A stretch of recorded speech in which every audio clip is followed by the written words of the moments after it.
بسم الله الرحمن الرحيم عما يتساءلون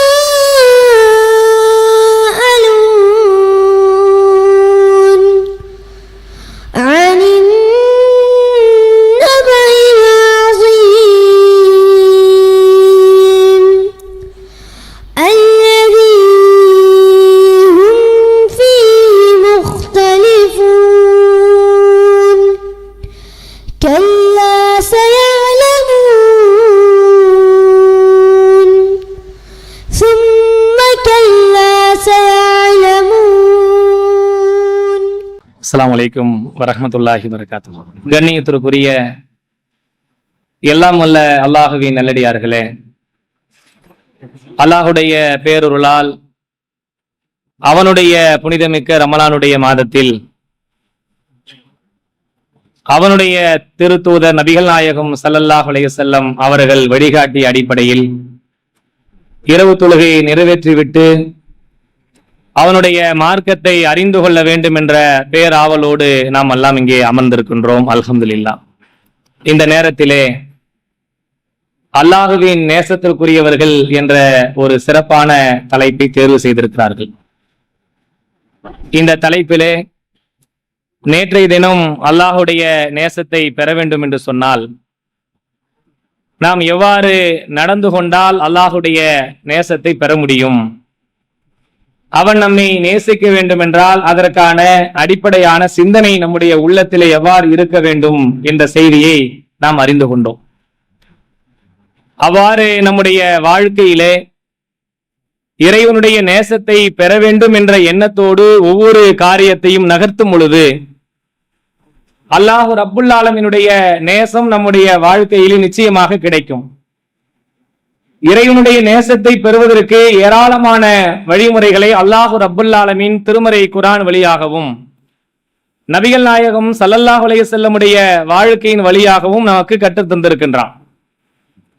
இறைவனுடைய நேசம்தான் இந்த உலகத்தை நமக்கு ஒரு பெரிய அரவணைப்பாகவும் தன்னிறைவாகவும் தன்னம்பிக்கையோடும் இந்த உலகத்திலே வாழ்வதற்கும் நாளை மறுமையிலே அல்லாஹ்விடத்திலே வெற்றி பெற்று சொர்க்கத்திலே நுழைய வேண்டும் என்றால் நிச்சயமாக அல்லாஹுடைய நேசம், அன்பு, அவனுடைய பாசம் என்பது நமக்கு இல்லாமல் எந்த வகையான வெற்றியும் நாம் அடையவே முடியாது.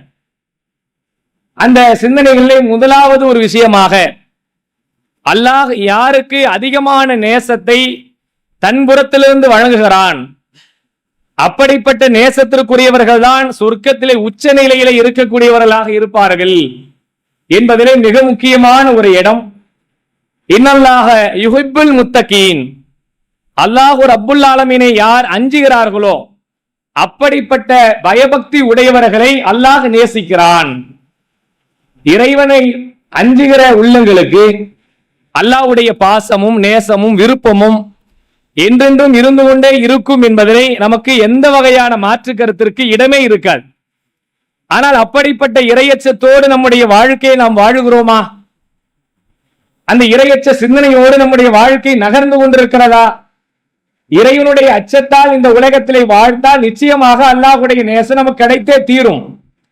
அப்படிப்பட்டவர்கள் இந்த உலகத்திலேயும் இன்பமாக இறைவனுடைய நேசம் பெற்றவர்களை பற்றி அல்லாஹ் திருமறை குர்ஆனிலே சொல்லும் பொழுது அவர்கள் அச்சப்படவும் மாட்டார்கள், கவலைப்படவும் மாட்டார்கள். அவர்களுக்கு எந்த அச்சமும் இல்லை, எந்த பயமும் இல்லை. அவர்கள் நிச்சயமாக நிம்மதியான வாழ்க்கை இந்த உலகத்திலே வாழ்வார்கள். அப்படிப்பட்ட அச்சம் இல்லாமல் கவலை இல்லாமல் நம்முடைய வாழ்க்கை இருக்க வேண்டும் என்றால் முதலிலே அல்லாஹ்வுடைய இறையச்சத்தை பெறுகிற வகையிலே நம்முடைய வாழ்க்கை இருக்க வேண்டும். நாம தான் தொழுகிறோமே, நம்முடைய தொழுகை நம்ம செஞ்சுக்கிட்டு தானே இருக்கிறோம். இந்த நோன்பு வைத்திருக்கிறோம். இந்த நோன்புடைய நோக்கம் எல்லாம் எதை நோக்கி மையமாக இருக்கிறது? எதற்காக நோன்பு வைக்கிறோம்? இறையச்சத்தை பெறுவதற்காக. அல்லக்கும் தத்தக்கூன், நீங்கள் இறையச்சம் உடையவர்களாக ஆவதற்குத்தான் அல்லாஹ் நோன்பை நம் மீது கடமையாக்கி இருக்கிறான். அப்ப இறைவனுடைய அச்சத்தை பெறுவதற்காக தான் நோன்பு வைக்கிறோம். இறைவனுடைய அச்சத்தை பெறுவதற்காக தான் தொழுகையை நிறைவேற்றுகிறோம். இறைவனுடைய அச்சத்தை பெறுவதற்காக தான் ஜகாத்தை கொடுக்கிறோம். இறைவனுடைய அச்சத்தை பெறுவதற்காக தான் ஹஜ் செய்கிறோம். இன்ன பிற எல்லா அமல்களுமே இறைவனுடைய அச்சத்தை பெறுவதற்காகவே நம் வாழ்க்கையில செய்து கொண்டிருக்கிறோம் என்று நாம் சொன்னாலும் கூட அதனுடைய ஒரு பரீட்சை வருகிற நேரத்திலே நம் வாழ்க்கை அப்படிப்பட்ட சிந்தனையோடு கடக்கிறோமா என்று சிந்தித்து பாருங்கள். இறை அச்சத்தினுடைய வெளிப்பாடை எப்படி உணர்ந்து கொள்ள முடியும்?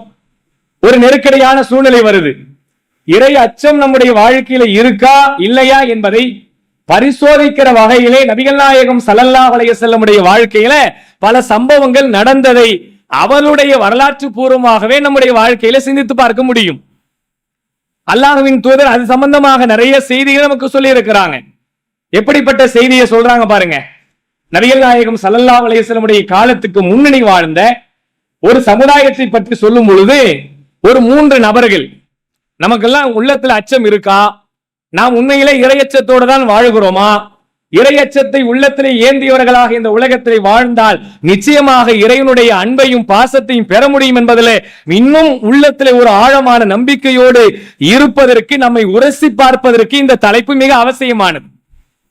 ரசூலுல்லாஹ் சொல்றாங்க, எனக்கு முன்னாடி வாழ்ந்த ஒரு சமுதாயத்துல ஒரு 3 நபர்கள் இருந்தார்கள்.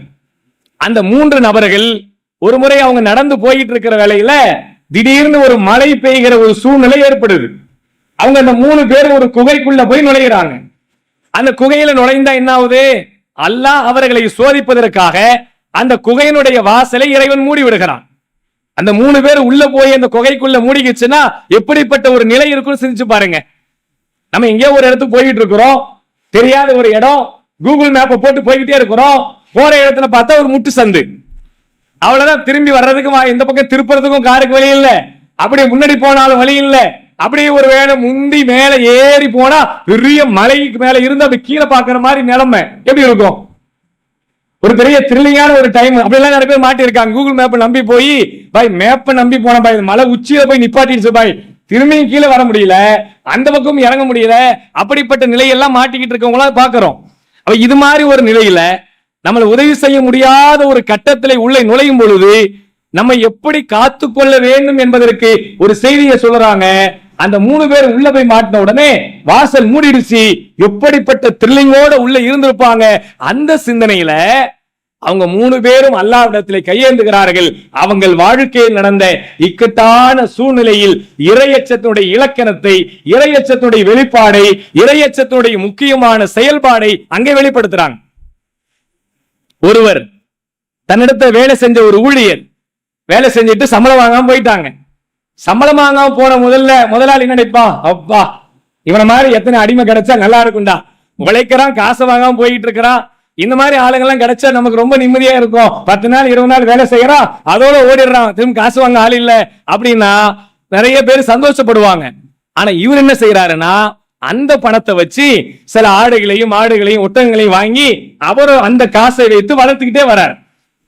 சில பிராணிகளை வாங்கி வளர்த்துக்கிட்டே வர்றாரு. வளர்த்துட்டு வந்த பிறகு பல நாட்கள் கழித்து வந்து அவர் கேட்கிறாரு, உங்கள்ட்ட இந்த மாதிரி வேலை செஞ்சேன், காசு வாங்காம போயிட்டேன், சம்பளம் வாங்காம போயிட்டேன், இப்ப எனக்கு அதோடைய காசை கொடுங்க அப்படின்னு கேட்டா நம்மள பெரும்பாலும் என்ன சொல்லுவோம்? அதெல்லாம் முடிஞ்சு போச்சு. எத்தனை ஒரு வருஷம் கழிச்சு வந்து கேட்ப, அதெல்லாம் இங்க இருக்குமா பாய், அன்னைக்கே முடிஞ்சு போச்சு, இனிமே காசுக்கெல்லாம் வெளியில்ல, போங்க வேலையை பார்த்துட்டு.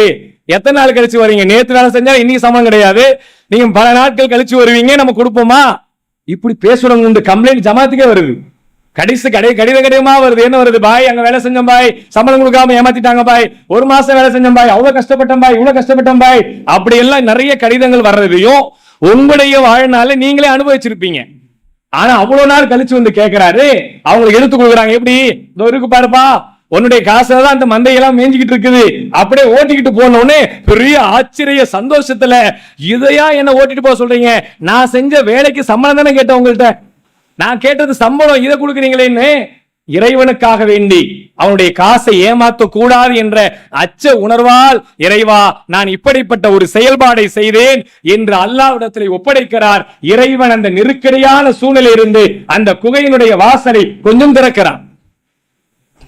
இன்னொரு ஆள் அதே போல இன்னொருத்தரும் கூட இருக்க 2வது ஒருத்தர் துவா செய்யறாரு, இறைவா என்னுடைய பெற்றோர்கள் பசியாராம தூங்கிட்டாங்க, நான் வெளியே போய் பால் கொண்டு வர்றதுக்குள்ள அவங்க தூங்கிட்டாங்க, அவங்களுக்கு பசியாத்தாம நான் யாருமே சாப்பிடாம வீட்டுல காத்து கொண்டு இருந்தோம். இறைவா என் பெற்றோருடைய பசியை போக்கிவிட்டுதான் நான் சாப்பிட வேண்டும் என்று இருந்தேன் என்ற சிந்தனையை அந்த இடத்துல நினைவு கூர்ந்து இந்த செயல் உனக்காக மட்டுமே நான் இறைவனுக்கு பயந்து செய்திருந்தால் இந்த நெருக்கடியான சூழலிலிருந்து என்னை காப்பாற்று என்று அல்லாஹ்விடத்தில் கையேந்துகிறான்.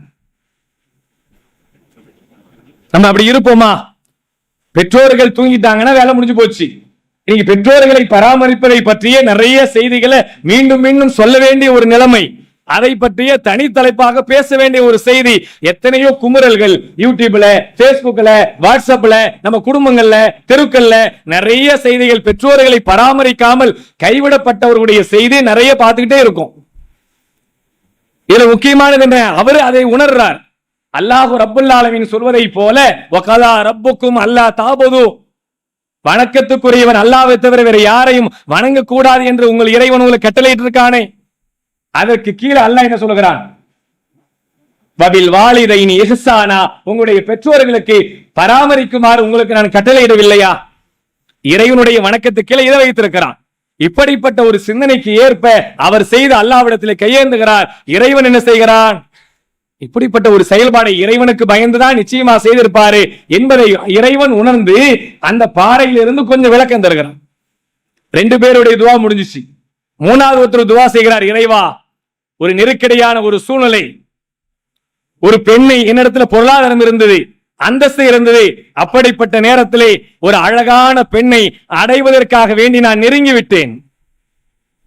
என்கிட்ட காசு இருந்தது, என்கிட்ட வசதி இருந்தது, என் அந்தஸ்து இருந்தது, அந்த பெண்ணை அடைய வேண்டும் என்ற ஆசையோடு நான் நெருங்கி நெருக்கத்திலே போகிற நேரத்திலே அவள் ஒரே ஒரு வார்த்தை சொன்னால், இத்தக்கில்லா, அல்லாஹ்விற்கு நீங்கள் பயந்து கொள்ளுங்கள் என்று சொன்ன ஒரு வார்த்தை, அந்த பாவத்தில் இருந்த நான் வெளியே வந்துட்டேன். அல்லாஹ், நான் இது உனக்காகவே செய்திருக்கிறேன், இந்த செயலை உனக்காக நான் செய்திருந்தால் என்னை நீ காப்பாத்தல்ல இந்த விஷயத்தில் இருந்து.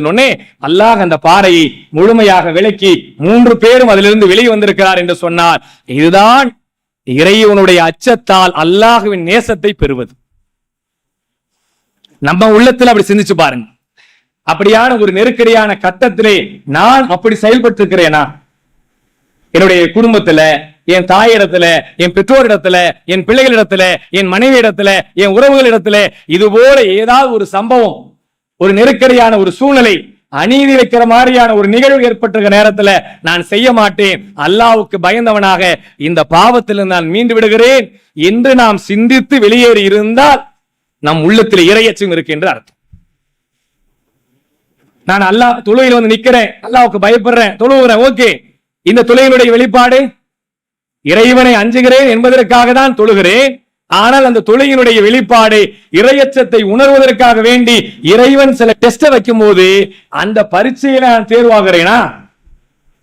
நமக்கு நல்லா தெரியும், தம்மடிக்க கூடாதுன்னு தெரியும். இந்த பயத்தை நம்ம வாழ்க்கையில எந்தெந்த இடத்தெல்லாம் கொண்டு வருகிறதோ அப்படிப்பட்ட ஒரு பயம் நிச்சயமாக இறைவனுடைய நேசத்தை, அன்பையும் பாசத்தையும் பெற வைக்கும் என்பதிலே மாற்று கருத்தே இருக்க முடியாது. நம்ம அப்படி இருக்கிறோமான்னு சிந்திச்சு பாருங்க. இப்படி இருந்தா அல்லாஹ் மறுமையில நமக்கு சொர்க்கத்தை தயாராக்கி விட்டான். வசாரிவோ இலா மக்ஃபிரத்தன் மின் ரப்பிக்கும் வஜன்னா. அப்படிப்பட்ட மக்களுக்கு அல்லாஹ் சொல்றான் தெரியுங்களா, நீங்கள் வாருங்கள், உங்களுக்கு விசாலமாக இருக்கிற சொர்க்கத்திற்காக உங்களை நான் அழைக்கிறேன். யாருக்காக அது தயாரிக்கப்பட்டிருக்கிறது? முத்தகீன்களுக்காக அது தயாரிக்கப்பட்டிருக்கிறது. அந்த முத்தகீன்களுக்காக அந்த சொர்க்கத்தை இறைவன் தயாராக்கி வைத்திருக்கிறான் என்றான். நாம் அதற்கு தயாராக வேண்டும் இன்ஷா அல்லாஹ். நாளைய தினம் அல்லாஹ் இன்னும் நேசிக்கக்கூடிய மக்களுக்கு என்னென்ன மாதிரியான சிறப்புகளை வைத்திருக்கிறான், ஜன்னத்தை வைத்திருக்கிறான், என்ன பரிசுகளை வைத்திருக்கிறான் என்பதை அறிந்து கொள்வோம். வாஹர் தாவானா அல்ஹம்துலில்லாஹி ரப்பில் ஆலமீன்.